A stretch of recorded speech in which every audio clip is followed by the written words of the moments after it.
നിർത്തി. Art film എടുക്കുന്ന പരിപാടി ഞാൻ നിർത്തി. മനസ്സിലായി. ആ മോഹൻലാലിനെ കളിയാക്കാൻ ഇറങ്ങിയതൊക്കെയാണ് പറയുന്നത്. അതിനകത്തൊരു വാസ്തവമുണ്ടോ? ലാല് ലണ്ടനിൽ വിളിച്ചത് രാജീവ്നാഥിന് ഇങ്ങനെ കപിൽ ദേവിന് ഈ ഒരു ഗവർണറായിട്ട് കിട്ടിയിട്ടുണ്ട്, നമുക്ക് കിട്ടാൻ വല്ല വഴിയുണ്ടത്. അതെനിക്ക് വളരെ വിചിത്രമായി തോന്നി. നീ ആ മാധവ് നായരെ വിളിച്ചൊന്ന് പറ, എൻ്റെ പടം മാത്രമായിട്ട് നിങ്ങളെ മക്കളെ രണ്ടുപേരും നിങ്ങളെ പോലെ ആയില്ലല്ലോ. അപ്പോൾ പുള്ളിയുടെ മുഖത്ത് 40 എക്സ്പ്രഷൻ വന്നു. ഈ സത്യനന്ദിക്കാടുമായിട്ടുള്ള ബന്ധം എങ്ങനെ ആരംഭിക്കുന്നത്? സത്യനന്ദിക്കാടും ഞാനൊക്കെ ജനിച്ച് ജീവിച്ച സാഹചര്യം ഏകദേശം ഒരുപോലെയായിരുന്നു. എന്ന് വെച്ചാൽ സമാന മനസ്കർ എന്നൊക്കെ പറയുന്നു. അധികം ധാരാളത്തുള്ള ചുറ്റുപാടിൽ അല്ല ഞങ്ങൾ ജനിച്ചു വളർന്നത്. ബുദ്ധിമുട്ടുകളും ഇതൊക്കെയുള്ള സാഹചര്യത്തിൽ ഞാനും അധികം വളർന്നപ്പോൾ ഞങ്ങൾക്ക് പെട്ടെന്ന് ഞങ്ങളുടെ ഇടയിലുള്ള കാര്യങ്ങൾ ഡിസ്കസ് ചെയ്യാൻ പറ്റി. അങ്ങോട്ടും ഇങ്ങോട്ടും വേഗം അങ്ങോട്ടും ഇങ്ങോട്ടും കാര്യങ്ങൾ മനസ്സിലാക്കാൻ പറ്റി. ആ ബന്ധം തുടങ്ങുന്നത് എങ്ങനെയാണ്? എന്നു വെച്ചാൽ ഞാൻ ആദ്യമായിട്ട് പുള്ളിയെ കാണുന്നത് ചെന്നൈയിലാണ്. ഒരു ബസ് സ്റ്റോപ്പിൽ നിൽക്കുമ്പോൾ പുള്ളി ഇങ്ങനെ നടന്നു പോകുന്നത് ഞാൻ കണ്ടു. പിന്നീട് പുള്ളിയുടെ മണ്ടന്മാർ ലണ്ടനിൽ എന്ന് പറഞ്ഞൊരു സിനിമയ്ക്ക് വേണ്ടി ഞാൻ ഡബ്ബിങ്ങിന് പോയി. അതിൻ്റെ പടം തുടങ്ങുമ്പോൾ ഒരു നെറേഷനുണ്ട്, അത് ഞാനാ പറഞ്ഞത്. അപ്പം ഡബ്ബിങ്ങിലേക്ക് എങ്ങനെ വന്നത്? ഡബ്ബിങ്ങിൽ ഇങ്ങനെ ഞാൻ അന്ന് മമ്മൂട്ടിക്ക് വേണ്ടി 2 പടത്തിലും ഡബ് ചെയ്തിട്ടുണ്ട്. അതിന് മമ്മൂട്ടിയുടെ ശബ്ദം മോശമായിരുന്നു? അല്ല, അത് ഒരു പടം മാടപ്രാവിൻ്റെ കഥ, ആലപ്പി അഷ്റഫിൻ്റെ പടം. അപ്പം മമ്മൂട്ടി അത് ഷൂട്ടിങ്ങിൽ പെട്ടി നിൽക്കുകയാണ്. അന്ന് ഡബ് ചെയ്തിരുന്ന അഷ്റഫ് ചോദിച്ചു. ഞാൻ പോയി എൻ്റെ ശബ്ദം മാച്ച് ചെയ്യുന്നതായിട്ട് കണ്ടിട്ട് അപ്പോൾ ഓക്കെ എന്ന് പറഞ്ഞ് എനിക്ക് പൈസ തന്നു. അന്ന് എൻ്റെ ജീവിതമാർഗ്ഗം അതായിരുന്നു കുറച്ച് കാലം. അല്ലാതെ മമ്മൂട്ടിയുടെ ശബ്ദം അല്ല എന്ന ആളുകൾക്ക് മമ്മൂട്ടി ശബ്ദം കേട്ട് പരിചയമുള്ളതല്ലേ? അല്ല, അന്ന് എൻ്റെ ശബ്ദവും മമ്മൂട്ടിയുടെ ശബ്ദവും ആളുകൾക്ക് വലിയ പരിചയമില്ല. അവിടെ രക്ഷപ്പെട്ടെ. അതുകൊണ്ട് രക്ഷപ്പെട്ടു. അതിന് ശേഷം മമ്മൂട്ടി എന്നെ കണ്ടു. ഞാൻ ഡബ്ബിങ് കഴിഞ്ഞപ്പോൾ എന്നോട് ചോദിച്ചു, ഇപ്പോൾ ആ പടത്തിൽ ഡബ് ചെയ്തില്ല എനിക്ക് വേണ്ടിയിട്ട്. ഞാൻ പറഞ്ഞു അതെ, അവന്മാർ നല്ല ചതിയാണ് ചെയ്ത്, എനിക്ക് കാശ് തരാനുണ്ടായിരുന്നു, അത് തരാതിരിക്കാൻ വേണ്ടി ചെയ്യിപ്പിച്ചതെന്ന്. അത് കൊള്ളാം അല്ലേ? ഈ ഡബ്ബിങ് പിടിവള്ളിയായിട്ട് വെച്ചിട്ടുണ്ടാ മമ്മൂട്ടി. അതെ, അത് പോയി തീർത്തു. എന്നിട്ട് കൊടുത്തില്ലായിരിക്കും. പിന്നെന്ത് സംഭവിച്ചു അറിയില്ല. ഡബ്ബിങ്ങിന്റെ കാശ് കിട്ടി. പിന്നെ മമ്മൂട്ടിയുടെ കുറെ സിനിമ ഡബ് ചെയ്തില്ലേ മമ്മൂട്ടിയുടെ? അല്ല, പിന്നെ TS മോഹൻ എന്ന് പറഞ്ഞൊരാളുടെ ഒരു പടവും കൂടി ചെയ്തു. വിധിച്ചതും കൊതിച്ചതും എന്നുള്ള സിനിമയുടെ പേര്. അതെങ്ങനെ കിട്ടിയത്? അത് ഇതുപോലെ തന്നെ മമ്മൂട്ടിയെ പറ്റിച്ചായിരിക്കും? അല്ല, പറ്റിച്ചല്ല. എന്നെയാ? അതെന്തോ കാരണം കൊണ്ട് മമ്മൂട്ടി ചെയ്യാൻ കുറെ ലേറ്റാവുന്നതോ തോന്നി ചെയ്യിപ്പിച്ചതാ. പിന്നെ ഒരു പടത്തിൽ ചെയ്യുമ്പോൾ പബ്ലിസിറ്റി ആവുമല്ലോ. അഭിനയം, കഥ, അങ്ങനെ ഡബ്ബിങ്ങിലേക്കും വന്നു. അപ്പോഴത്തേക്കും TS മോഹൻ്റെ കാര്യം പറഞ്ഞപ്പോൾ എനിക്ക് ഒരു കാര്യം പറയാതെ പറ്റില്ല. ഒരു തമാശ. TS മോഹൻ്റെ ഒരു പടം ഉണ്ടായിരുന്നു. ആ പടത്തിൻ്റെ പേര് ബെൽറ്റ് മത്തായി. അപ്പോൾ ആ പേര് കേൾക്കുമ്പോൾ തന്നെ ഏകദേശം അറിഞ്ഞൂടെ എങ്ങനത്തെ പടമായിരിക്കും. ബെൽറ്റ് മത്തായി. അപ്പോൾ മമ്മൂട്ടിയാണോ മത്തായി? അല്ല, സുകുമാരനാണെന്ന് എൻ്റെ ഓർമ്മ. അപ്പോൾ അതിൻ്റെ ഡയറക്ടറും വേറെ പടം ഇറങ്ങി, പടം വിചാരിച്ച പോലെ ഓടിയില്ല. അതിനുശേഷം ഡയറക്ടറും സുഹൃത്തുക്കളും ഒരു ചായക്കടയിൽ നിന്ന് ചായ കുടിക്കുമ്പോൾ എൻ്റെ ഒരു ഫ്രണ്ട് കേട്ടതായി ഡയറക്ടർ പറയണം, നിർത്തി, ആർട്ട് ഫിലിം എടുക്കുന്ന പരിപാടി ഞാൻ നിർത്തി. മനസ്സിലായി. ബെൽറ്റ് മൊത്തയ്യാണ് പുള്ളിയുടെ ആർട്ട് സിനിമ. മനസ്സിലായി. ഏതോ ആരുടെ കഥാപാത്രത്തിന്റെ പേര്? അത് കഥാപാത്രത്തിനല്ല, ഈ നറേഷനാണല്ലോ. ഓ, നറേഷൻ പറയാൻ പോയി. പറയാൻ പോയി. അത് ആളുടെ മുഖമില്ല. അന്നാണ് ആദ്യം കാണുന്നത്. കാണുന്നത് ചില ദൂരത്ത് പുള്ളി റെക്കോർഡിങ് തിയേറ്ററിൽ എൻ്റെ ക്യാബിൻ്റെ അകത്ത് ഞാനിങ്ങ് മൈക്കിൻ്റെ മുമ്പിലായിരുന്നു. അടുത്ത് കണ്ട് സംസാരിക്കാൻ പറ്റിയില്ല. അത് ശരി. അതിന് അത്ര അടുപ്പ. പിന്നെ അടുത്ത് കണ്ടത് പിന്നെ സിബി മലയൻ്റെ മുത്താരംകുന്ന് പിയുന്നുണ്ട് പടം ഞാൻ എഴുതിയിരുന്നു. അതിൻ്റെ പ്രീവ്യൂ ചെന്നൈയിലുള്ളപ്പോൾ അത് കാണാൻ വേണ്ടി സത്യം വന്നിരുന്നു. സത്യം എന്നെ അങ്ങനെ വിളിച്ച് മാറ്റിയെടുത്തിട്ട് പറഞ്ഞ് നന്നായിട്ട് എഴുതിയിട്ട് സംഭാഷണം കൊള്ളാമെന്നൊക്കെ പറഞ്ഞ് എൻ്റെ അടുത്ത് കുറച്ച് നേരം സംസാരിച്ചു. അടുത്തൊന്ന് സംസാരിക്കുന്ന അപ്പോഴാണ്. അത് കഴിഞ്ഞ് കുറച്ച് അധികം വൈകുന്നതിന് മുമ്പ് പുള്ളി നാട്ടിലേക്ക് ഒരു ടെലഗ്രാം അയച്ചു. ഞാനിങ്ങനെ ചെന്നൈയിൽ വന്നാൽ കൊള്ളാം. ടെലഗ്രാം അയച്ചു.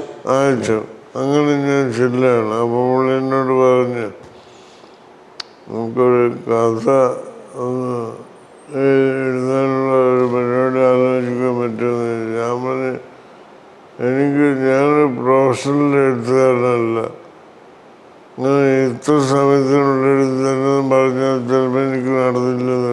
നമുക്ക് ട്രൈ ചെയ്തെന്ന് പറഞ്ഞു. അപ്പോൾ ഈ പറഞ്ഞ കാരണം പാശ്ചാത്തലം വല്ലതും പറഞ്ഞോ? പുള്ളി പറഞ്ഞു, എഴുത്തുകാരുടെ ജീവിതമായിട്ട് ബന്ധമുള്ള ജീവിതത്തിൽ ദിവസേനയുള്ള പ്രശ്നങ്ങളും പ്രതിബന്ധങ്ങളും തരണം ചെയ്യുന്ന കാര്യങ്ങളും ഒക്കെ ആയിട്ടൊരു കഥയാണ് നമുക്ക് ആലോചിക്കേണ്ടതെന്ന് പറഞ്ഞു. പിന്നെ അതിനെപ്പറ്റി ആലോചിച്ചു. അങ്ങനെയെങ്കിലും കുറച്ച് ദിവസം കഴിഞ്ഞപ്പോൾ പുള്ളി ആ സമയത്ത് വേറെ 2 പടങ്ങളുടെ എഡിറ്റിങ് ഡബിങ് നടന്നുകൊണ്ടിരിക്കുക. അപ്പോൾ പുള്ളിക്ക് ഈ കഥയെക്കുറിച്ച് ഞാനെന്തെങ്കിലും സംസാരിക്കുന്നതിന് പുള്ളിക്ക് നേരമില്ല. അപ്പോഴേക്ക് മറ്റേ പടത്തിനും കാര്യങ്ങൾ വരും. അപ്പോൾ ഒരു ദിവസം ഞാൻ പറഞ്ഞു, ഇന്ന് രാത്രി നിങ്ങൾ എവിടെയും പോകാൻ പറ്റില്ല, ഞാൻ വിടില്ല, ഇത് നമ്മൾ എന്തെങ്കിലും ഉണ്ടാക്കിയിട്ട് പോയാൽ മതി എന്ന് പറഞ്ഞു. അങ്ങനെ പിടിച്ചിരുത്തി. അങ്ങനെ പറഞ്ഞാൽ പിണങ്ങിയ അവസരം നഷ്ടപ്പെടുമെന്നും ചിന്തിച്ചില്ല? അല്ല, അതൊന്നുമില്ല. അങ്ങനെ പിണങ്ങൊന്നുമില്ല. നമുക്ക് മനസ്സിലായില്ല. പുള്ളി നമ്മളെ പോലെയൊക്കെയുള്ള ആളാണ്. അപ്പം മനസ്സിലായി ഏകദേശം. അതെ, ആ മനസ്സിലാക്കിയിട്ട് നമ്മൾ അന്ന് രാത്രി കൊണ്ട് അതിൻ്റെ രൂപരേഖ ടി.പി. ബാലഗോപാൽ എം എ എന്ന് പറഞ്ഞ സിനിമയുടെ ടി.പി. ബാലഗോപാൽ എം എ അതിൻ്റെ രൂപരേഖ അന്ന് ഒറ്റ ദിവസം രാത്രി ഉണ്ടാക്കി. പുള്ളി അപ്രൂവ് ചെയ്തു. അതെ അതെ. ഓക്കെ, അങ്ങനെയാണ് തുടങ്ങുന്നത്. അത് ആ ഒരു കെമിസ്ട്രി എങ്ങനെ അപ്പം തന്നെ തുടങ്ങിയപ്പോഴേ ഫീൽ ചെയ്ത് കൊള്ളാവുന്നു? അതെന്താണ് നിങ്ങൾ കെമിസ്ട്രി? ഈ സത്യനന്ദിക്കാടും ശ്രീനിവാസനും മോഹൻലാലും ഒരു ഗ്രൂപ്പ്. പുള്ളി പറയുന്നത് എനിക്ക് മനസ്സിലാവണം, ഞാൻ പറയുന്നത് പുള്ളിക്ക് മനസ്സിലാവണം. അപ്പോഴും കെമിസ്ട്രി ഒക്കെ. അപ്പം കഥ പുള്ളി അഭിപ്രായം പറയുമോ? കഥയിൽ തീർച്ചയായും പറയും, ഐഡിയ തരും. അതെ, പുള്ളിക്ക് തോന്നുന്ന കാര്യങ്ങൾ പുള്ളി പറയും. നമുക്ക് പറ്റുന്ന കാര്യങ്ങൾ നമുക്ക് എടുക്കാം. ഞാനും അങ്ങനെ തന്നെ പറയും. പുള്ളിക്ക് വേണ്ടാന്ന് തോന്നുന്ന കാര്യം പുള്ളി വേണ്ടാന്ന് പറയും. അങ്ങനെ പലപ്പോഴും അതാണല്ലോ ഡിസ്കഷൻ എന്ന് പറയുന്നത്. സംവിധാനത്തിൽ അഭിപ്രായം പറയത്തില്ല. ഇല്ല. കഥയുടെ കാര്യത്തിൽ രണ്ടുപേരും ചർച്ച ചെയ്താണ്. തീർച്ചയായിട്ടും. അല്ല, ഇന്ന് നിങ്ങൾ തമ്മിലുള്ള വർക്ക് ചെയ്യും എന്ന് എപ്പോഴാ ടി.പി. ബാലഗോപാലൻ കഴിഞ്ഞപ്പോഴേ പിടികിട്ടി? അത് കഴിഞ്ഞിട്ട് ഇമ്മീഡിയറ്റ് ആയിട്ടുള്ള പടമായിരുന്നു ഗാന്ധിനഗർ സെക്കൻഡ് സ്ട്രീറ്റ്. അല്ല, ഇപ്പം ഈ ടി.പി. ബാലഗോപാലൻ മോഹൻലാലിനുമായിട്ട് ആദ്യത്തെ പടമില്ലേ അപ്പം ടി.പി. ബാലഗോപാലൻ? അല്ല, അപ്പം മോഹൻലാലാണ് അന്ന് സത്യനന്ദിക്കാടിന്റെ ആളാണ് മോഹൻലാൽ. അതിലേക്ക് കയറി ചെല്ലുക ചെയ്ത്. അതെ, ടി.പി. ബാലഗോപാലാണ് മോഹൻലാൽ ആദ്യമായിട്ട് സംസ്ഥാന അവാർഡ് കിട്ടുന്നത് അഭിനയത്തിന്. അപ്പോൾ സ്വാഭാവികമായിട്ട് മോഹൻലാലിന് ഈ കൂട്ടുകെട്ടിനോട് എതിർപ്പുണ്ടാവില്ലല്ലോ. ഇല്ല, അത് തന്നെ കാരണം. നിങ്ങൾ 3 പേരുള്ളത് പിന്നെ അങ്ങ് നന്നായി വർക്ക് ചെയ്തു. അതെ. നിങ്ങളെ ബന്ധം എങ്ങനെയായിരുന്നു നിങ്ങൾ 3 പേരുമായിട്ടുള്ള? അതൊന്നും ഒരു കുഴപ്പമില്ല. ഗാന്ധിനഗർ സെക്കൻഡ് സ്ട്രീറ്റിലേക്ക് അതെങ്ങനെ ഐഡിയ കിട്ടുന്നത്? അത് ആദ്യം പേരാ ഉണ്ടാകുന്നത്.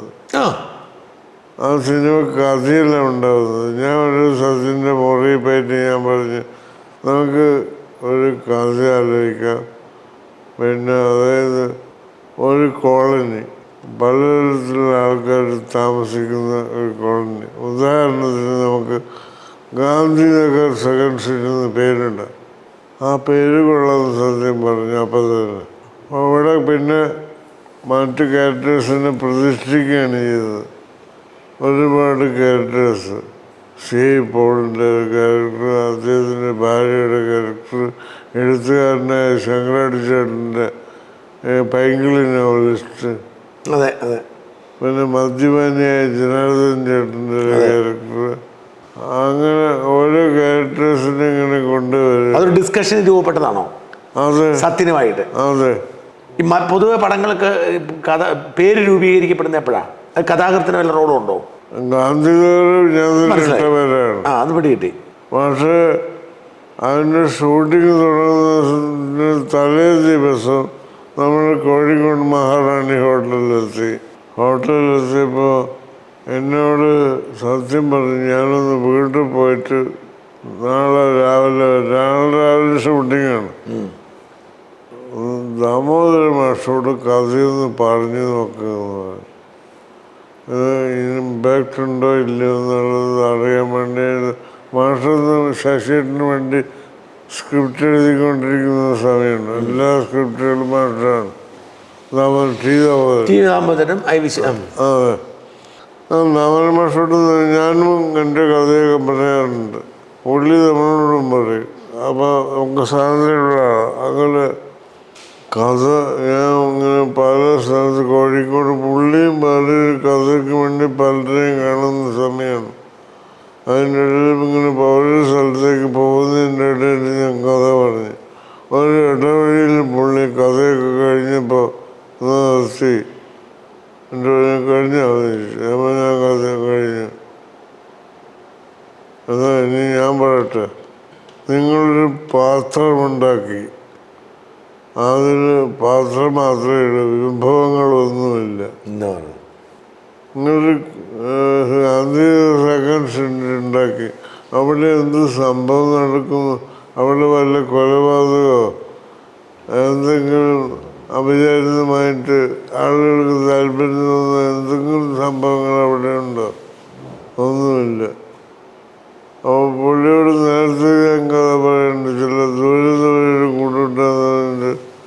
അതിൻ്റെ ആ കഥ കേട്ടപ്പോൾ എനിക്കൊരു ഇൻട്രസ്റ്റ് തോന്നിയിരുന്നു. സീന് തോന്നില്ലായിരുന്നു.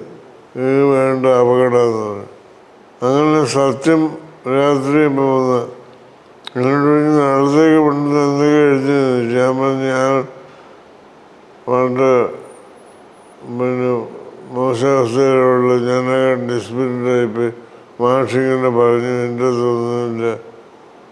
അപ്പോൾ ഹസനോട് പറഞ്ഞു, എന്തോ ഉണ്ടെന്ന് തോന്നിയിട്ട് നമ്മൾ ഇതിലേക്ക് പോയത്. അപ്പോൾ ഇനി ഉണ്ടോ ഇല്ലയോ എന്നുള്ള ഇനിയിപ്പം ആലോചിക്കണ്ട, ഉണ്ടെന്ന് വിചാരിച്ചിട്ട് നമ്മളിത് തുടങ്ങി ഉണ്ടെന്നുള്ള വിചാരിച്ച് തന്നെ മുമ്പോട്ട് പോകാതെ എന്നാലേ നടക്കുമെന്ന് പറയും. അപ്പോൾ അഭിനയിക്കാൻ വേണ്ടി മോഹൻലാൽ ഹോട്ടലിൽ വന്നു കഴിഞ്ഞു. ആ സമയത്താണ് ഞാൻ രാത്രി ഒരു സീൻ എഴുതി. അത് ഇന്നും പടത്തിലില്ല. ഇല്ല. ഇത് തുടങ്ങാൻ വേണ്ടി മാത്രം ഒരു സീൻ ഉണ്ടാക്കിയത്. കാർത്തികയും സുകുമാരി ചേച്ചിയും കൂടിയില്ല. അങ്ങനെ ഒരു സീനേ പടത്തിൽ പിന്നീട് ഉപയോഗിച്ചില്ല. ഇല്ല. വേണ്ടാത്തൊരു സീന് അന്ന് തുടങ്ങാൻ വേണ്ടി ഷൂട്ട് ചെയ്തു. അങ്ങനെ തട്ടിപ്പും ചെയ്തിട്ടുണ്ട്. പിന്നെ ആ കഥ എങ്ങനെ ഡെവലപ്പ് ചെയ്ത് പോയേ? അത് ഉറക്കമില്ലാതെ ആലോചിച്ച് കഷ്ടപ്പെട്ട് പണിപ്പെട്ടിട്ട് ആലോചന വന്നതാണ് ബാക്കി കാര്യം. ഇത് പടം ഇറങ്ങിയെടുത്ത് ടി ദാമോദരൻ പറഞ്ഞോ? ടി ദാമോദരൻ പറഞ്ഞത് രാമൻ മാഷ് വിളിച്ചിട്ട് എന്നോട് പറഞ്ഞു, ഡേവിസണിലെ പടം ഇറങ്ങി.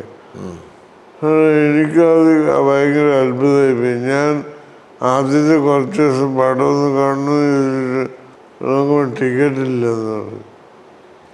അങ്ങനെ 2-3 ദിവസം കഴിഞ്ഞ് പിന്നെ സ്വാധീനമൊക്കെ ഉപയോഗിച്ച് ആരെ കൊണ്ടൊക്കെയോ പറഞ്ഞിട്ട് ടിക്കറ്റ് എടുപ്പിച്ചു. പടം കണ്ടപ്പോൾ അത് ഓടിയത് തെറ്റില്ലെന്ന് എനിക്ക് മനസ്സിലായി എന്ന് പറഞ്ഞു. അപ്പോൾ അതിനുള്ള സംഭവങ്ങളൊക്കെ വന്നു ചേർന്നു പറഞ്ഞു. കാർത്തിക പിന്നെ ഒരു വലിയ അട്രാക്ഷൻ ആയിരുന്നു ആ സമയത്ത്. കാർത്തിക വലിയൊരു അട്രാക്ഷൻ. അതെ. ഇതിലൊന്നും നമുക്ക് റോളില്ല, സംവിധായകനും തീരുമാനിക്കും അല്ലേ ആ കാസ്റ്റ് ചെയ്യുന്ന ആരാന്നൊക്കെ ഉള്ളത്. അതും കൂട്ടായി തീരുമാനിക്കും. നമുക്ക് റോളുണ്ട്. ആ കഥാപാത്രം ഈ ഗാന്ധിനഗർ സെക്കൻഡ് സ്ട്രീറ്റിലെ ആ ശ്രീനിയേട്ടൻ്റെ കഥാപാത്രം എങ്ങനെ രൂപപ്പെട്ടു? അങ്ങനെ ഒരാളെ കണ്ടിട്ടുണ്ടോ? ഇല്ല. ഇല്ല. അതെങ്ങനെ രൂപപ്പെട്ടു വന്നു? അത് മോഹൻലാലിന്റെ ഫ്രണ്ട്. അത് രസമുള്ളൊരു കഥാപാത്രമായിരുന്നല്ലോ. അത് അതേപോലെ ചാന്ദ്രലേഖയിൽ ഞാനും മോഹൻലാലിനുള്ള തുടക്കത്തിലെ സീനുകൾ മുഴുവൻ സെയിം സീനുകൾ പ്രിയദർശൻ എഴുതി വെച്ചു. ഞാൻ പ്രിയ അത് വേണ്ട, പിന്നെ അതൊക്കെ നമ്മൾ പിന്നെ പറഞ്ഞ ഡയലോഗല്ല എഴുതിയിട്ട് അതേപോലെ വെച്ചങ്ങനെ ആൾക്കാർ അന്നത് ഇഷ്ടപ്പെട്ടിട്ടുണ്ടെങ്കിൽ ഇന്ന് ഒരു പ്രാവശ്യം കൂടി കണ്ടുള്ളൂ തോന്നുന്നുണ്ട്. ഞാൻ പിന്നെ അത് വേണ്ട, ഞാൻ മാറ്റി എഴുതുന്നത്. അത് പ്രിയ സമ്മതിച്ചിട്ട് പിന്നെ ഞാൻ മാറ്റി എഴുതി. ചന്ദ്രലേഖയുടെ തുടക്കത്തിൽ മോഹൻലാൽ വരുന്നുണ്ട്. ഈ ഒരു പിന്നീടൊരു ഇറങ്ങിയ ഒരു സിനിമയിൽ സരോജ് കുമാർ ആ മോഹൻലാലിനെ കളിയാക്കാൻ ഇറങ്ങിയതൊക്കെയാണ് പറയുന്നത്. അതിനകത്തൊരു വാസ്തവമുണ്ടോ? മോഹൻലാലിന് മാത്രമല്ല, അത് എൻ്റെ ഇൻസ്പിറേഷൻ എന്താ വെച്ചാൽ രാജീവ് നാഥ് ടി വിയിൽ പറയുന്നത് ഞാൻ കണ്ടതാണ്. അത് കപിൽ ദേവിന് കേണൽ ആയിട്ട് തിരഞ്ഞെടുത്തതായിട്ടൊരു ന്യൂസ്. ആ സമയത്ത് മോഹൻലാൽ ലണ്ടനിലാണ്. രാജീവ് നാഥ് പറയുകയാണ്, സംവിധായകൻ. അപ്പോൾ ലാല് ലണ്ടനിൽ നിന്ന് വിളിച്ചത് രാജീവ് നാഥിന് വിളിച്ചിട്ട് പറഞ്ഞ് ഇങ്ങനെ കപിൽ ദേവിന് ഈ ഒരു കേണലായിട്ട് കിട്ടിയിട്ടുണ്ട്, നമുക്ക് കിട്ടാൻ വല്ല വഴിയുണ്ടോ? അതെനിക്ക് വളരെ വിചിത്രമായി തോന്നി. ഇതൊക്കെ ഇങ്ങനെ ചോദിച്ചു വാങ്ങേണ്ട സാധനമാണ്. എങ്ങനെ കിട്ടിയത് നമുക്കത് എൻജോയ് ചെയ്യാൻ പറ്റുമോ? ഇല്ല. ഞാനാണെങ്കിൽ എൻജോയ് ചെയ്യില്ല. അതാണ് തുടക്കം. അങ്ങനെ പുള്ളി രാജീവ് നാഥ് സൈനിക് സ്കൂളിൽ പഠിച്ചതാണ്. തിരുവനന്തപുരത്തില്ലേ അവിടെ? അതെ, തിരുവനന്തപുരത്ത് നമ്മുടെ പൃഥ്വിരാജൊക്കെ പഠിച്ച ചിറയൻകീഴ് ഭാഗത്ത് ഉണ്ട്. പൃഥ്വിരാജൊക്കെ പഠിച്ച കഴക്കൂട്ടം. അതെ, കഴക്കൂട്ടം, കറക്റ്റ്. ആ കണക്ഷൻ വെച്ചിട്ട് അധ്യാപകരുടെ കണക്ഷനൊക്കെ വെച്ചിട്ട് അവരെ പിടിച്ചിട്ടൊക്കെയാണ് കേണൽ മോഹൻലാൽ കിട്ടിയതെന്ന് ഈ രാജീവ് ടി വി പറയുന്നത് ഞാൻ കണ്ടു. അത് വെച്ചിട്ടാണ് കഥയുടെ തുടക്കം. അങ്ങനെയാണ്, ഇങ്ങനെയുണ്ടല്ലോ ഇത് കിട്ടേണ്ടത്. അല്ല അത് ഓക്കെ, അതിനെ ഇങ്ങനെ കഥാപാത്രമാക്കിയത്. ബാക്കി കുറെ മമ്മൂട്ടിയുണ്ട്, പ്രധാനമായിട്ടും മമ്മൂട്ടിയാണ്. ഇപ്പൊ ഉദാഹരണത്തിന് മഴയത്ത് മുമ്പേ എന്ന് പറയുന്ന പടം ഇറങ്ങിയ സമയം അതേ ദിവസം തന്നെയാണ് സ്ഫടികം എന്ന് പറയുന്ന പടം ഇറങ്ങിയത് മോഹൻലാലിന്. അപ്പോൾ അത് രണ്ട് പടവും തിരക്കില്ലാതെ ഓടിയ പടങ്ങളാണല്ലോ. അതെ. അപ്പോൾ ഒരു ദിവസം ഞാനും മമ്മൂട്ടിയും കൊച്ചിൻ അനീഫയും കൂടി ഒരു മീറ്റിങ്ങിന് പോവുക MG റോഡിൽ കൂടെ. മമ്മൂട്ടി വണ്ടി ഓടിക്കുന്നത്. അപ്പോൾ മമ്മൂട്ടി ഇങ്ങനെ റോഡ് സൈഡിലുള്ള പോസ്റ്റേഴ്സ് നോക്കുകയാണ്. സ്ഫടികത്തിൻ്റെ മഴയത്ത് മുമ്പ് 25 ദിവസം. അപ്പം മമ്മൂട്ടി എന്നോട് പറഞ്ഞ്, കണ്ട സ്ഫടികത്തിൽ അവൻ്റെ പടം, അവൻ്റെ മുഖം മാത്രം. നമ്മളതിൻ്റെ മഴയത്ത് മുമ്പേ ഉണ്ട് ശോഭനി മറി അരയ്ക്കോ, നീ ആ മാധവൻ നായരെ വിളിച്ചൊന്ന് പറ എൻ്റെ പടം മാത്രമായിട്ട് അരക്കാൻ. അപ്പം ഞാൻ പറഞ്ഞ്, ഞാൻ വിളിച്ച ഒരു കുഴപ്പമുണ്ട്, എൻ്റെ പടം വെച്ചിട്ട് ഫ്ലക്സ് ഇറക്കാൻ ഞാൻ പറയുന്നു. അങ്ങനെ പറഞ്ഞു. അപ്പോൾ പുള്ളി പിന്നെ പ്രോത്സാഹിപ്പിച്ചില്ല. ചിലപ്പോൾ ഞാൻ പറഞ്ഞിടയിൽ പുള്ളിക്ക് പേടി തോന്നി. അപ്പോൾ പിന്നെ സഹിക്കാൻ പറ്റില്ല. പുള്ളിയുടെ നായകനായിട്ടുള്ള പടത്തിൽ എൻ്റെ ഫ്ലക്സ്. അപ്പോൾ മീറ്റിങ്ങിന് പോകുമ്പോൾ അവിടെ ഈ പ്രൊഡ്യൂസേഴ്സും അമ്മയുടെ ആൾക്കാരും തമ്മിലുള്ളൊരു മീറ്റിംഗ് ആയിരുന്നു. അപ്പം മാധവൻ നായർ പ്രൊഡ്യൂസർ അവിടെ ഉണ്ടെന്ന് എനിക്കറിയാം. ഞാൻ മമ്മൂട്ടി കാറ് പാർക്ക് ചെയ്യാൻ പോയ സമയത്ത് ഞാൻ ഓടി മാധവൻ നായരുടെ അടുത്ത് പോയി. എൻ്റെ പറഞ്ഞ് ഇങ്ങനെയൊരു പ്രശ്നം വരുന്നുണ്ട് ഒരു കൊടയിൽ, അതുകൊണ്ട് എന്തെങ്കിലും ആൻസർ കണ്ട് വെച്ചോന്ന് പറഞ്ഞു. തനിച്ച് പുള്ളിയുടെ ഫേസ് മാത്രമായിട്ടുള്ള ഫ്ലക്സ് വരുത്താൻ വേണ്ടിയിട്ട് പറയുന്നു പറഞ്ഞു.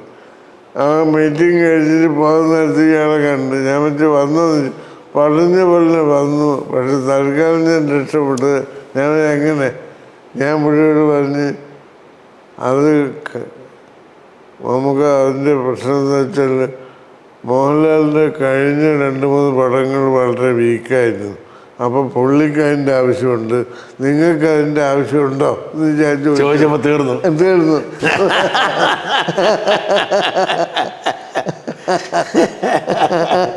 ഇതെല്ലാം കൂടെ ചേർന്നായിരുന്നു ആ സിനിമ. അതെ, അപ്പോൾ അതാണ് ഞാൻ ഇപ്പോൾ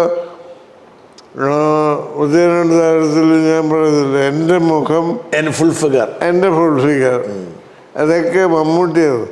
മമ്മൂട്ടിയുടെ ആഗ്രഹമാണ് ഞാനത് എൻ്റെ അടുത്ത് പറഞ്ഞത്. പക്ഷെ മോഹൻലാൽ നാളെ പറച്ചില്ല. പറച്ചില്ല, അതിപ്പോൾ എന്ത് ചെയ്യാൻ പറ്റും? ഈ ഇവരോടൊക്കെ ഇങ്ങനെ കുസ്തി പിടിക്കുമ്പോഴേ, ഈ മമ്മൂട്ടിയെ മോഹൻലാലിനെയൊക്കെ ഇങ്ങനെ വിമർശിക്കുമ്പോഴേ അത് പിന്നെ അതൊരു ഇതാവാറില്ലേ? പലപ്പോഴും ഇവരെയൊക്കെ വിമർശിക്കാറുണ്ട്. അതായത് ഞാൻ പറയാറുള്ള വെറുതെ മമ്മൂട്ടിയും ഞാനും ഇങ്ങനെ നിന്നാൽ വെറുതെ അങ്ങോട്ടും ഇങ്ങോട്ടൊന്നും പറഞ്ഞില്ലെങ്കിൽ എൻ്റെ മനസ്സിൽ തോന്നുന്ന ചില കാര്യങ്ങളുണ്ട്. ഒരു ദിവസം ഞാൻ ചെന്നൈയിൽ ഒരു സ്ട്രീറ്റിൽ ഇങ്ങനെ നിൽക്കുന്ന സൈഡിൽ നിൽക്കുമ്പോൾ ഞാൻ പെട്ടെന്ന് എൻ്റെ വയറിങ്ങനെ തുളുമ്പി വന്നതാണ്, നിങ്ങൾ ശരിക്കും ഭാഗ്യവാൻ. പ്രത്യേകിച്ച് കാരണമൊന്നുമില്ലാതെ ഞാൻ പറയുകയാണ്. അപ്പോൾ പുള്ളിയുടെ ഞാനങ്ങനെ പുകഴ്ത്താറില്ല. ഒരു മുഖത്തൊരു തെളിച്ചൊക്കെ വന്നു ഇങ്ങനെ പറഞ്ഞപ്പോൾ. മറ്റൊന്നുമല്ല, നിങ്ങളെ മക്കളെ രണ്ടുപേരും നിങ്ങളെപ്പോലെ ആയില്ലല്ലോ. അപ്പോൾ പുള്ളിയുടെ മുഖത്ത് 40 എക്സ്പ്രഷൻ വന്നു. എന്നെ തല്ലണമെന്നുണ്ട്, പക്ഷേ മക്കളെ പറ്റി നല്ലത് പറഞ്ഞാണെങ്കിൽ തല്ലുന്നത് ശരിയല്ലുണ്ട്. ഈ എക്സ്പ്രഷൻസ് ഒന്നും ഇതുവരെ സിനിമയിൽ വന്നിട്ടില്ല. ഈ ഇങ്ങനെയൊക്കെ ഇവരെയൊക്കെ വിമർശിച്ചാൽ പിള്ളേരുടെ ചാൻസിനെ ബാധിക്കത്തില്ലേ? പിള്ളേരുടെ ചാൻസ് പിള്ളേരുടെ നിയോഗം വന്നിരിക്കും. ഞാൻ നിയോഗത്തിൽ വിശ്വസിക്കുന്ന ആളാണ്. ദൈവവിശ്വാസമില്ല. അശേഷം നിയോഗത്തിൽ വിശ്വാസമുണ്ട്. അപ്പൊ പിള്ളേർ പിണങ്ങത്തില്ലേ? അവരുടെ പിണക്കം എൻ്റെ നിയോഗത്തിൽപ്പെട്ടതായിരിക്കും. പിണങ്ങണം, അത് ആവശ്യമാണ്. അതാണ് നിയോഗം. അപ്പൊ നമ്മൾ വിശ്വസിക്കുന്നത് കറക്റ്റ് ആയിരിക്കുന്നത്. അതെ അതെ. മക്കൾ പരാതിപ്പെടാറില്ല. മക്കളും അത് അച്ഛൻ ഇങ്ങനൊന്നും പറയരുത് പറയത്തില്ല. ഇല്ല പറയത്തില്ല. ഇല്ല ഇല്ല, ഞാൻ എന്തായാലും പറയുന്നവർക്കാണ്. പക്ഷെ ഇവർക്ക് ആർക്കും പിണക്കമില്ലെന്ന് തോന്നുന്നല്ലേ? മറ്റേ ഈ മോഹൻലാലിനോ മമ്മൂട്ടിക്കോ ഈ തുറന്നു പറയുന്ന ആളാന്ന് അറിയാവുന്നതുകൊണ്ട് ആർക്കും പിണക്കമില്ലെന്ന് തോന്നുന്നു. മോഹൻലാലിന് അശേഷമില്ല. ഇല്ല. മമ്മൂട്ടിയായിട്ട് പലപ്പോഴും ഏറ്റുമുട്ടും. കഥ പറയുമ്പോഴത്തെ സമയത്ത് ഭയങ്കരമായിട്ട് ഏറ്റുമുട്ടിയതാണ്. ഞാനും മുകേഷും കൂടി പ്രൊഡ്യൂസ് ചെയ്ത പാടാണ്. ഞങ്ങൾ കഥ നേരത്തെ മമ്മൂട്ടിയോട് പറഞ്ഞതാണ്. അങ്ങനെ മമ്മൂട്ടിക്ക് അഡ്വാൻസ് കൊടുക്കാൻ വേണ്ടി ഞാനും മുകേഷും കൂടി അവിടെ പോയി. ഗാന്ധിനഗറിലെ പുള്ളിയുടെ വീട്ടിലന്ന് പുള്ളിയെ കാണാൻ പോയി. അഡ്വാൻസ് കൊടുക്കാൻ വേണ്ടി പറഞ്ഞപ്പോൾ നിങ്ങളുടെ അടുത്ത് ഞാൻ അഡ്വാൻസ് വാങ്ങാൻ, അത് വേണ്ട, ആ പരിപാടി ഇവിടെ വേണ്ട, അത് നിങ്ങൾ പലർക്കും കൊടുത്തേക്ക്, എൻ്റെ അടുത്ത് വേണ്ടത്. അപ്പോൾ ഞാൻ പറഞ്ഞു നിങ്ങൾ പൈസ വാങ്ങിയിട്ടേ അഭിനയിക്കാറുണ്ട്, അപ്പോൾ പൈസ വേണ്ടേ? അത് അധികം വാങ്ങേണ്ടവരടുത്ത് വാങ്ങിച്ചോളാം, നിങ്ങളെനിക്ക് തരുന്നത്. പ്രൊഡ്യൂസറോട് പ്രൊഡ്യൂസറാണല്ലോ നിങ്ങളാണല്ലോ. അതെ, നിങ്ങളുടെ അടുത്ത് ഞാൻ വാങ്ങില്ല, എന്ത് ചെയ്താലും വാങ്ങില്ല. ഞാൻ ഇപ്പോൾ പറഞ്ഞു നിങ്ങൾ അഭിനയിക്കുന്ന പടത്തിൻ്റെ ഓവർസീസ് റൈറ്റ് നിങ്ങളാണ് വാങ്ങിക്കാറെന്ന് കേട്ടിട്ടുണ്ട്. അതിൻ്റെ ഗുൽഷന് വിൽക്കുകയാണ് പതിവ്, അത് എഴുതിട്ട് അത് നിങ്ങൾക്ക് ഞാൻ നല്ല വിലക്ക് വിറ്റ് തരാം ഗുൽഷൻ്റെ അടുത്ത്, നിങ്ങൾ ഒരു പൈസ എനിക്ക് വേണ്ട, അങ്ങനെയാണ് ഇങ്ങനെയാണെന്ന് പറഞ്ഞിട്ട് എത്ര നിർബന്ധിച്ചിട്ടും വാങ്ങിയില്ല. അത് കഴിഞ്ഞ് തൊടുപുഴയിൽ ഷൂട്ടിങ് തുടങ്ങി. ഷൂട്ടിങ് തുടങ്ങിയപ്പോൾ ഷഫീർ സെട്ട് എന്ന് പറയുന്ന പ്രൊഡക്ഷൻ്റെ ആള് പുള്ളിയെ വിളിച്ച്, പുള്ളിയുടെ മേക്കപ്പ് മാൻ ജോർജ് ഉണ്ട്. ജോർജിനെ വിളിച്ചപ്പോൾ ജോർജ് പറഞ്ഞു, ഇല്ല മറ്റു കാര്യങ്ങളൊന്നും തീരുമാനിച്ചില്ല എന്നാണല്ലോ പുള്ളി പറഞ്ഞത് സാറ്. മറ്റു കാര്യങ്ങൾ എന്താണെന്ന് നമുക്കറിയില്ല. എൻ്റെ അടുത്ത് വന്ന് ഷഫീർ പറഞ്ഞു ഇങ്ങനെയാണ് പറഞ്ഞത്. ഞാൻ ഷഫീറിനോട് ഞാൻ പറഞ്ഞു ഇങ്ങനെ നമ്മൾ പോയപ്പോൾ പറഞ്ഞു നമുക്ക്. അങ്ങനെ എന്തോന്നൊരു പിടുത്തമില്ല. ഷൂട്ടിങ് തുടങ്ങിപ്പോയി. പുള്ളിയുടെ 7 ദിവസം വേണം. അതൊക്കെ ഒന്ന് പറഞ്ഞതാണ്. ഞാൻ മുകേഷിനെ വിളിച്ചു. മുകേഷ് അപ്പോൾ മമ്മൂട്ടി രാംദൽ എന്ന് പറയുന്ന പടത്തിൻ്റെ ഷൂട്ടിങ്ങിൽ ചെന്നൈ എറണാകുളത്തുണ്ട്. ഞാൻ മുകേഷിനോട് പറഞ്ഞു, പുള്ളി അന്ന് നമ്മളോട് ഇങ്ങനെയൊക്കെ പറഞ്ഞിട്ട് ഇപ്പം പറയുന്നൊന്നും തീരുമാനിച്ചില്ല എന്നാണല്ലോ. ഒന്ന് പോയി ചോദിക്കും, നേരിട്ട് പോയിട്ട് എന്താ വിഷയം എന്നുള്ളത് ചോദിക്കുന്നു. മുകേഷ് പോയി ചോദിച്ച പുള്ളി പറഞ്ഞു, നിങ്ങളൊന്ന് എന്നോട് പറഞ്ഞ് 7 ദിവസം നല്ലല്ലോ, 3 ദിവസം എന്നാണ്. കളവ് പറയാം. അപ്പോൾ തരികിട്ടാണെന്ന് മനസ്സിലായി.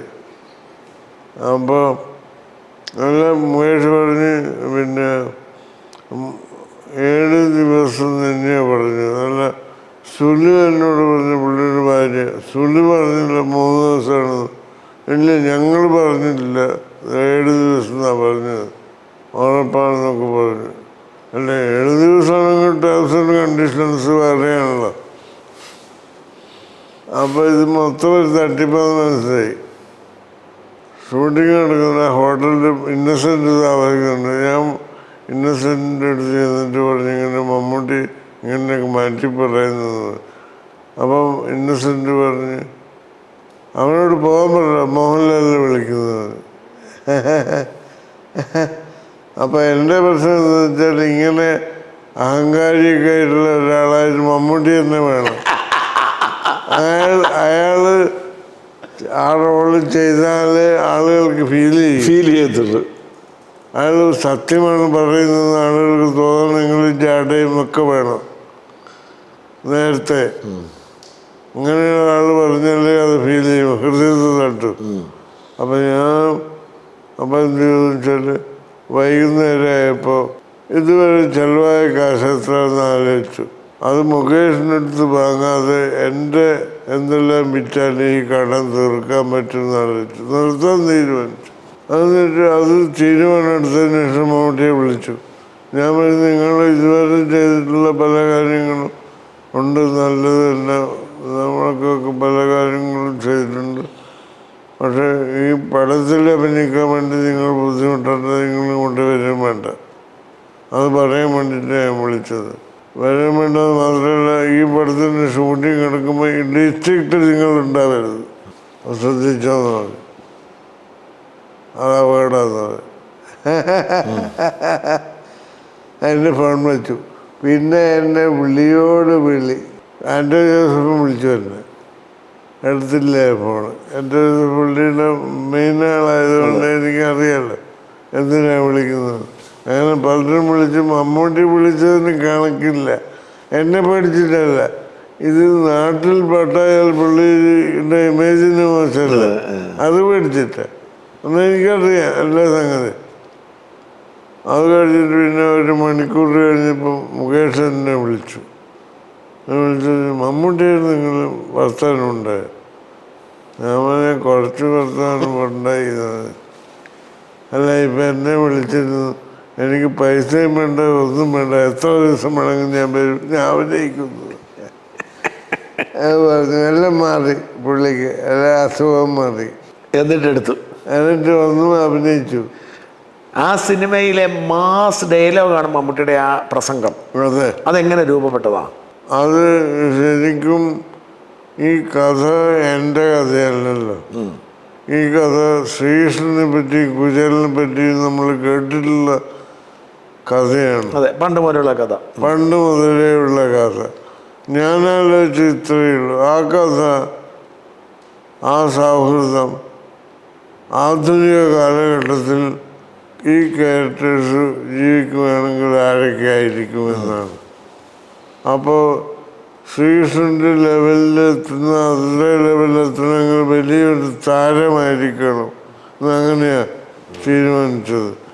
മറ്റേത് കുചേലൻ്റെ അവസ്ഥ ബാർബർക്കും കൊടുത്തത്, ഒരു ബാർബർ. അങ്ങനെയാണ് ക്യാരക്ടേഴ്സ് ഉണ്ടായത്.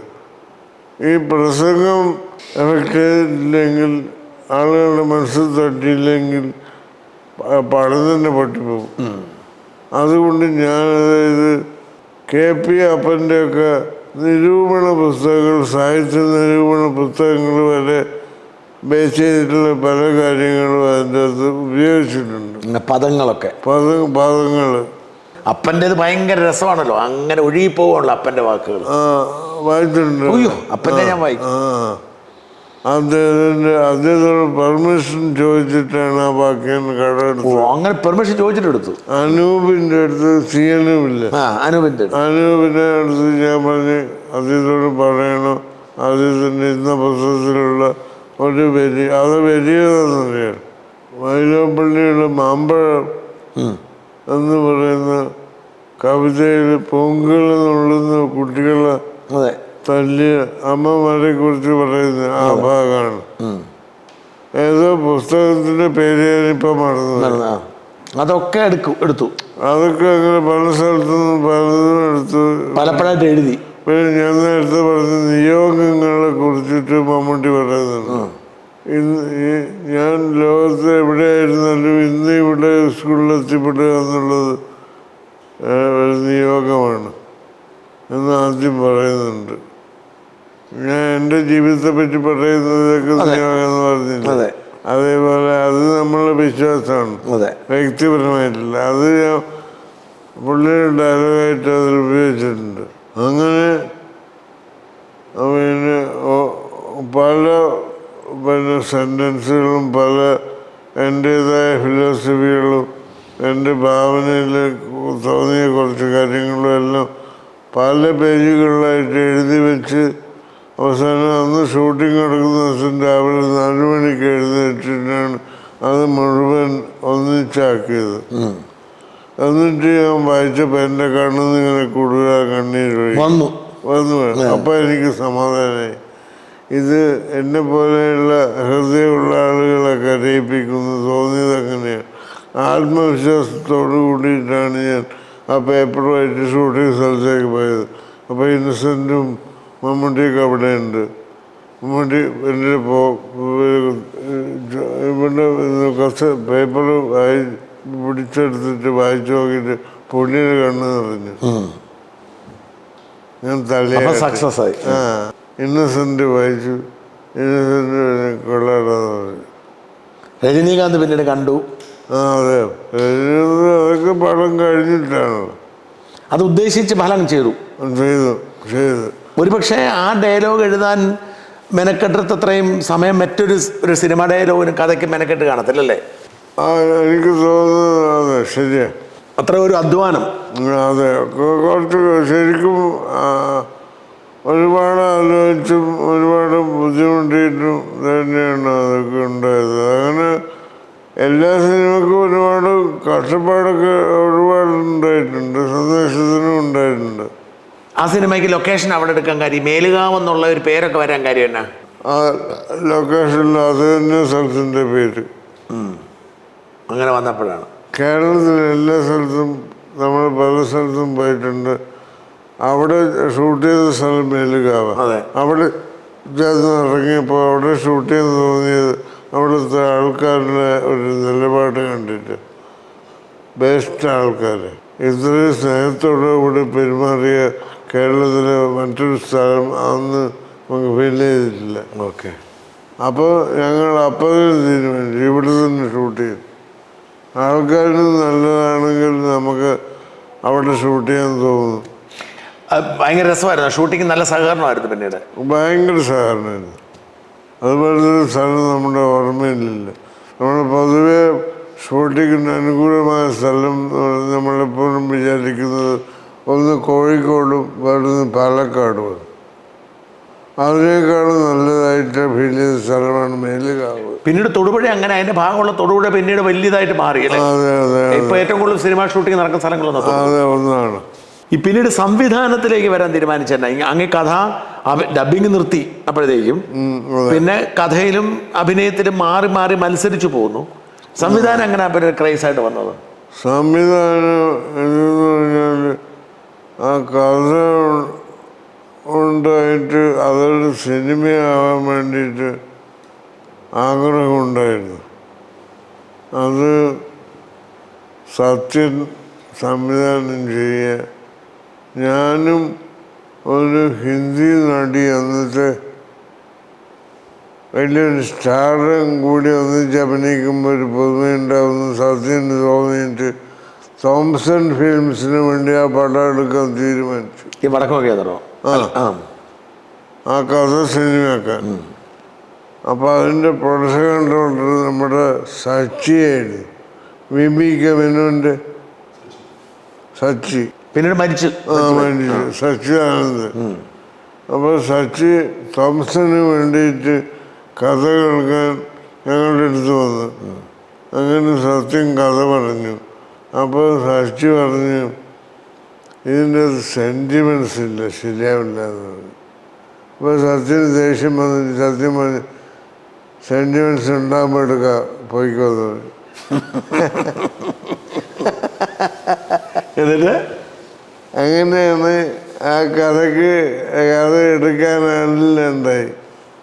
അങ്ങനെ ഇരിക്കുമ്പോഴാണ് വിൻസെൻ്റ് എന്ന് പറഞ്ഞ പാർട്ടിയോട് ഈ കഥ ഞാൻ പണ്ട് ട്രെയിനിൽ വെച്ച് പറഞ്ഞത്. വിൻസെൻ്റ് വിന്ധ്യൻ കുറേ പടമൊക്കെ എടുത്തിട്ടുള്ള ഇതാണ് മുമ്പ് പറഞ്ഞിരുന്നതാണ്. പുള്ളി ഈ സത്യൻ ഇല്ലാണ്ടായപ്പോൾ എടുക്കാണ്ടായപ്പോൾ അല്ല സത്യൻ ഈ എന്തുകൊണ്ടാണ് നിർമ്മാതാവില്ലാത്തതുകൊണ്ട് വേണ്ടെന്ന് വെച്ചു. അതുകൊണ്ട് അപ്പോൾ വിന്ധ്യൻ എന്നോട് ഈ പടം ഡയറക്റ്റ് ചെയ്തിട്ടുണ്ടെന്ന് ചോദിച്ചിട്ട് വരികയാണ്. അല്ലാതെ എൻ്റെ ആഗ്രഹമല്ല, പുള്ളിയുടെ ആഗ്രഹമാണ്. ഞാൻ ഇന്ത്യൻ പ്രൊഡ്യൂസറായിട്ട് വരാമെന്ന് പറഞ്ഞു. വരാമെന്ന് പറഞ്ഞു. അപ്പോൾ സത്യം വേണമെന്ന് പറഞ്ഞില്ല. ഇല്ല, സാറ് തന്നെ ചെയ്യണമെന്ന് പറഞ്ഞു. അതുകൊണ്ടാണ് ഞാനത് ആലോചിച്ചത്. അതുവരെ സംവിധാനം ഞാൻ ആലോചിച്ചിട്ടില്ല. ഇല്ല. പക്ഷെ അപ്പോൾ ഒരുപാട് ബുദ്ധിമുട്ടായില്ലേ അത്? ഇങ്ങനൊരു ആള് വരുമ്പോൾ സ്വാഭാവികമായിട്ട് നമ്മൾ ആലോചിക്കും എന്തുകൊണ്ട് അറ്റംപ്റ്റ് ചെയ്തുകൂടാ എന്ന് ആലോചിച്ചു. അത് ഭയങ്കര ടാസ്ക് ആയോ ആ പണി? പണിയും ടാസ്ക് തന്നെയാണ് എന്തായാലും, തീർച്ചയായിട്ടും. മറ്റേ അതിനനുഭവിച്ചതിനേക്കാൾ വലിയ റിസ്ക്, ബുദ്ധിമുട്ടായി, സ്ട്രെസ്സായി അല്ലേ? ഇതിൻ്റെ പ്രധാന പ്രശ്നം ഇതാണ്, നമ്മൾ ആദ്യ അക്ഷരം മുതൽ അവസാന അക്ഷരം വരെ നമ്മൾ കൂടെ വേണം. എല്ലാ ഉത്തരവാദിത്വം നമ്മുടെ മാത്രമാണ്.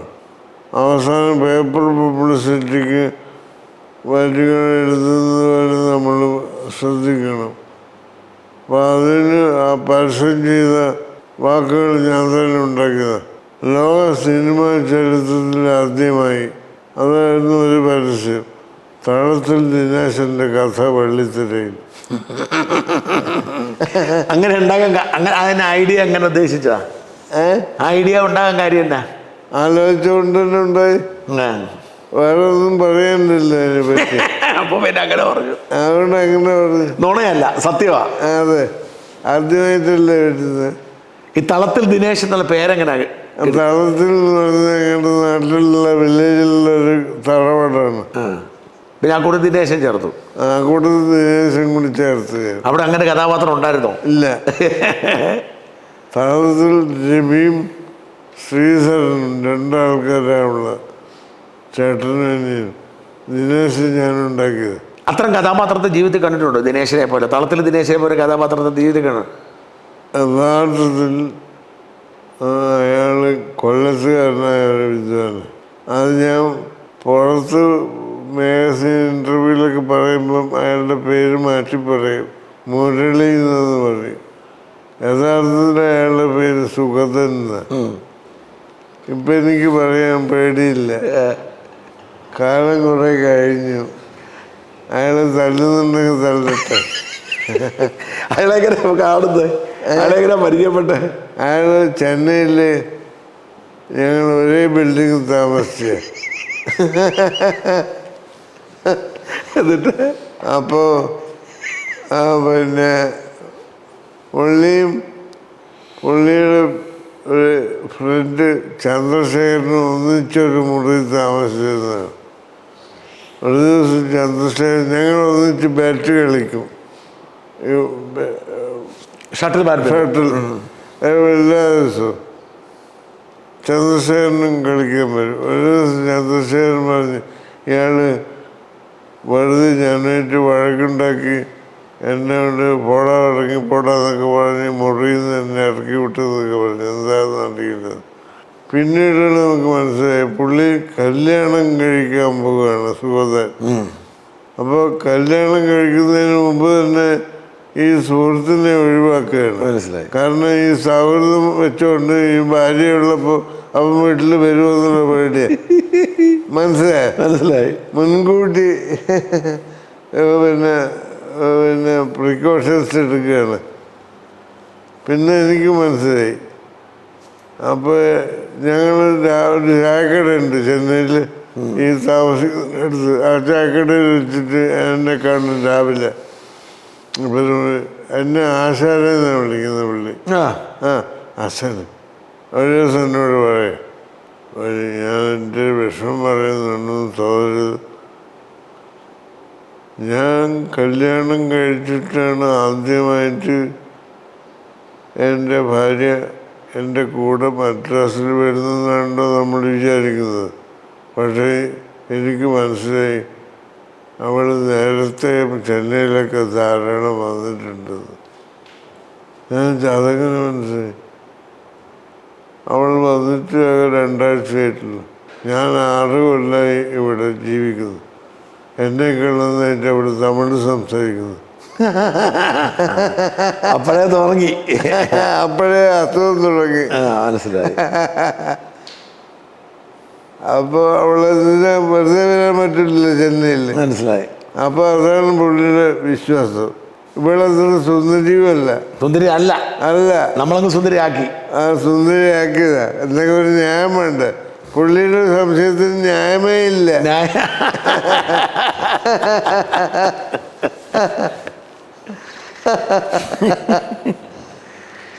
അടിപൊളി. കേരളത്തിൽ ബുദ്ധിജീവികൾ കുറേ ഞങ്ങളെല്ലാം ഞെട്ടി കൂട്ടത്തില്ല. അതുകൊണ്ട് ചോദിച്ചത്. ഞങ്ങളൊക്കെ ഞെട്ടി കൂട്ടത്തില്ല. ബുദ്ധിജീവിയാണല്ലോ. അന്ന് ബുദ്ധിജീവി അത് നടിക്കുന്ന ചിന്താവിഷയ ശ്യാമളയ്ക്ക് ഒരു നാഷണൽ അവാർഡുണ്ട്. മമ്മൂട്ടിക്ക് അഭിനയത്തിന് നാഷണൽ അവാർഡുണ്ട്. പിന്നെ മമ്മൂട്ടിയെ പറ്റി ഇങ്ങനെ പറയുമ്പോൾ this is second time he's getting same award എന്ന് പറഞ്ഞു. അപ്പോൾ ഇയാൾ അവിടെ ശ്വാസത്തിലേക്ക് ഒറ്റ അടച്ച മമ്മൂട്ടി കേരളം ഞെട്ടിപ്പോയി. കേരളം ആ ഞെട്ടെന്ന് മരിക്കുന്നവരെ പിന്നെ വളർന്നിട്ടില്ല.